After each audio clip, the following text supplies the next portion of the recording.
I'm Chef Belinda, and welcome to my kitchen. Today I'm going to show you how to make an easy peach appetizer. For our appetizer, I have crostini. Crostini is nothing more than French bread that's been toasted on both sides. These are our fresh peaches, some prosciutto ham. This is a spreadable cheese, and you can use any spreadable cheese you like, basil leaves, and then we're going to finish it up by drizzling it with some honey. So we're going to start building our appetizer. Just I'm going to take some of the spreadable cheese and put that on each of the crostini. Then we're going to follow that with just some fresh basil leaves.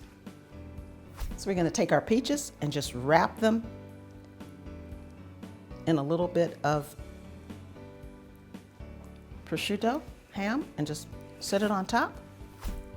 So there are all of our peach prosciutto appetizers made, and then we're just going to take a little bit of honey and just drizzle it all over the top.